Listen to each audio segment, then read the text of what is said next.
The sun dipped below the horizon, casting an amber glow across the vast savanna. The wind stirred the grasses, whispering the secrets of a world older than memory. In this raw, untamed land, a tribe of early humans, Homo habilis, had carved out their existence, living in the shadows of towering trees that had stood for millennia. But these were no ordinary trees. The massive trunks had been hollowed, their insides transformed into shelters for the tribe, offering them a sanctuary from the relentless dangers of the wild. The trees' great boughs stretched overhead. Their roots burrowed deep into the earth, creating a fortress of nature.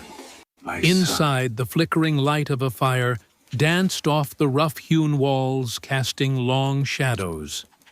The tribe gathered in a circle, the warmth of the flames drawing them closer, their faces painted with the scars of survival. Tonight, the tribe's young hunter Karo prepared for his first hunt beyond the safety of the trees. His spear was steady in his hand, his breath shallow with anticipation. His father Oren placed a reassuring hand on his shoulder, nodding to him silently. The animals of the savanna knew not to come near the trees. These ancient sentinels stood as the tribe's guardians, providing them with both shelter and strength. But tonight, the hunt would take them deeper into the plains where the predator's roar echoed across the land. As the tribe prepared for the hunt, the wind shifted and the distant thud of hooves could be heard. But this was no stampede of prey. It was the sound of danger. The tribe's elders exchanged wary glances, their faces grim. A rival tribe drawn by hunger and the scent of fire had crossed into their territory. Karo's heart raced. The trees, their only refuge, seemed far too small against the impending threat. As the rival tribe closed in, Karo's father Oren led the group into action. The tribe scattered, each member moving with a purpose, their survival instincts kicking into gear. The hollowed trees were no longer enough to protect them.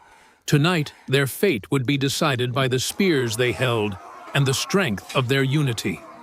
In the chaos, the sounds of grunts' footsteps and the crackling fire blended into a symphony of survival. The two tribes collided, their confrontation fierce and primal. Spears clashed and fists met flesh, but the true battle lay in the earth beneath them, the ground that had witnessed the rise and fall of countless generations. The rival tribe sought dominance over the sacred trees, but the tribe of Karo would fight to protect the homes that had shielded them for generations. In the middle of the skirmish, Karo found himself face to face with an enemy warrior. He barely had time to raise his spear before the figure lunged. The two collided, a blur of motion and instinct. But Karo's years of training, honed in the shadows of his hollowed tree home, gave him the upper hand. With a quick thrust, the warrior fell, his breath escaping in a final labored gasp. But the fight was far from over. The sound of a massive creature's roar echoed across the plains, cutting through the noise of the battle. The ground trembled beneath their feet. A predator, its eyes burning with hunger, emerged from the shadows, its silhouette monstrous in the moonlight. The rival tribe paused their fight, forgotten, as they turned to face the new threat. The predator's gaze fixed on Karo, its mouth open in a snarling growl.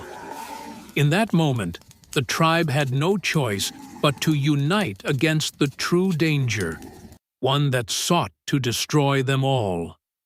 The predator, a giant saber-toothed cat, prowled slowly, its powerful muscles rippling beneath its tawny coat.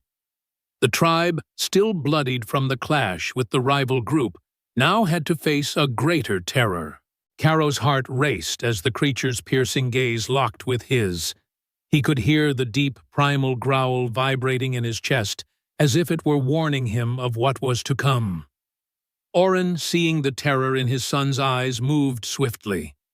With a motion that had become second nature, he signaled to the others. The fight for survival had shifted once again.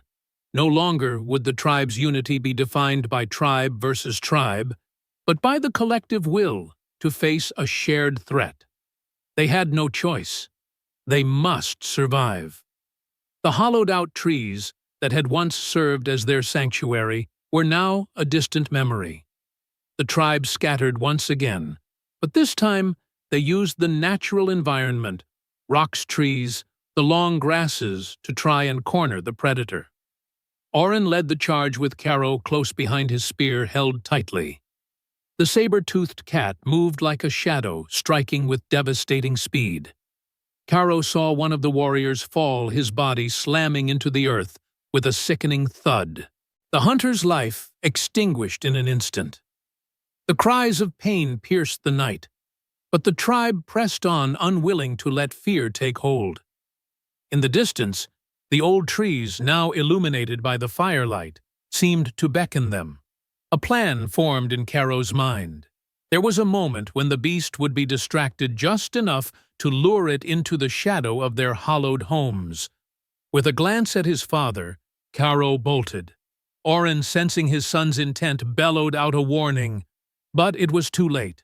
Caro was already in motion, his feet carrying him across the open plain, his heart pounding in his chest. The predator, momentarily distracted by the cries of the fallen warrior, turned its gaze toward him. Caro's breath was ragged as he sprinted, the weight of his spear dragging at his arm. With one swift movement, Caro hurled his spear. It flew through the air with deadly precision, embedding itself into the side of the beast. The saber-toothed cat howled in agony as the spear punctured its flesh, but it wasn't enough to bring the creature down. The predator let out an ear-splitting screech and lunged toward Caro, its claws slashing the air with terrifying speed. But just as the creature leapt, Oren and the other hunters emerged from the shadows. They had found the right moment. Together, they surged forward, hurling rocks, spears, and anything they could find. The beast's eyes were wild with rage and pain. It was a battle of survival, a desperate attempt to preserve what was theirs. The clash lasted mere moments, but in those moments, everything that had come before, the hunts, the rival tribes, the hollowed trees, came to a head. The predator's strength was no match for their unity.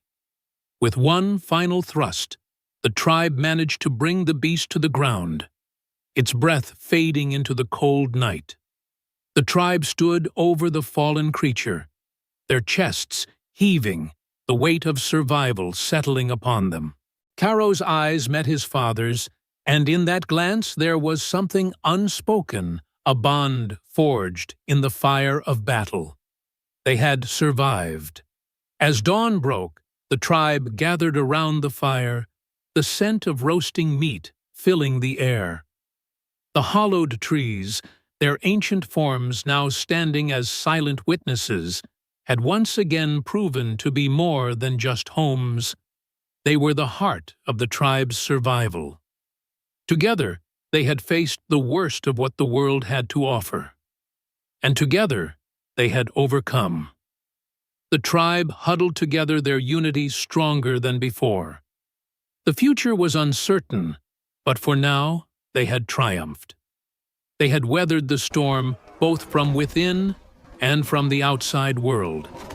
Their hollowed-out homes would remain their refuge, standing firm against whatever came next. The fire crackled in the distance, casting flickering shadows as the tribe settled in for the night. And as they drifted into sleep, the winds of the savanna whispered once more.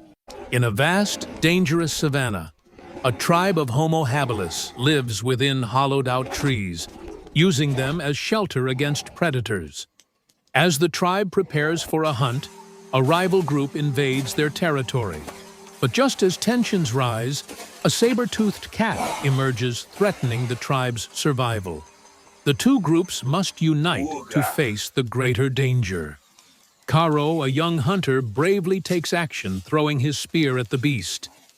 Though the cat is injured, it becomes more dangerous, and the tribe fights desperately to protect their homes. The battle culminates in a fierce struggle, where unity and quick thinking lead to victory. With the predator slain, the tribe gathers around the fire, their bond stronger than ever.